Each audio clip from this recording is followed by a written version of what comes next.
Let's just move away from the action that we saw today, and rumours are continuing to snowball regarding Kai Havertz and the possibility of him moving away from Bayer Leverkusen, of course heavily linked to Bayern Munich, but also Chelsea as well. We know you and your sources. Don, what are you hearing?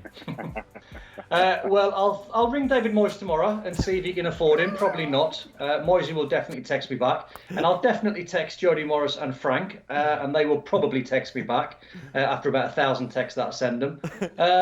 But listen, I think everyone in the Premier League would want him. I think that includes Man City, that includes Liverpool, certainly would include Chelsea. I think Chelsea have got more pressing issues. If I'm honest, I think if I was in Frank Lampard's shoes, I'd be looking at the best centre-halves in Europe rather than more firepower.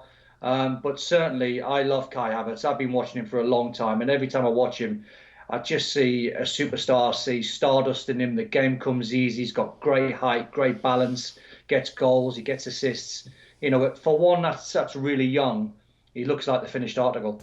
But as Don says, if you're Chelsea, Shaq, you've got a lot of firepower there already. You need defence, maybe you need a new goalkeeper. That should be your priorities ahead of Havertz? Absolutely. I think Chelsea have a lot more problems than up front, where I think not only do they have a good starting 11, but they probably have as much depth in that position of the bench than in the others.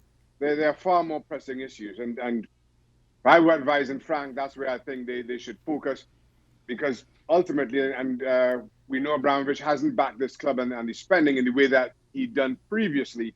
You blow your budget on a top-heavy forward line that Chelsea now have. I think you have some of the same issues coming back to haunt you next season.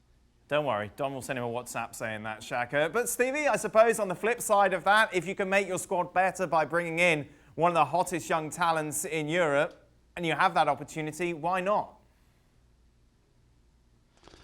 Well, the theory's good on that, Dan. The problem is, how are you going to get a guy a game? I mean, you know, Fergie always used to have 4 centre-forwards. He always said that. But the problem is, Fergie played with 2 up front. He played 2 centre-forwards every time he stepped on the field.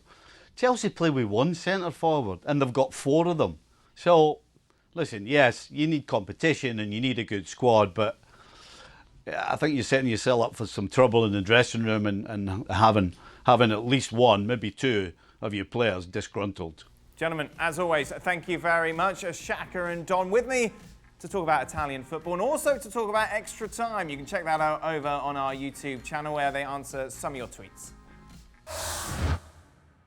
Well, thank you very much for watching ESPN on YouTube. For more sports highlights and analysis, be sure to download the ESPN app. And for live streaming, premium content, and let's not forget as well, ESPN FC 7 days a week. Subscribe to ESPN+.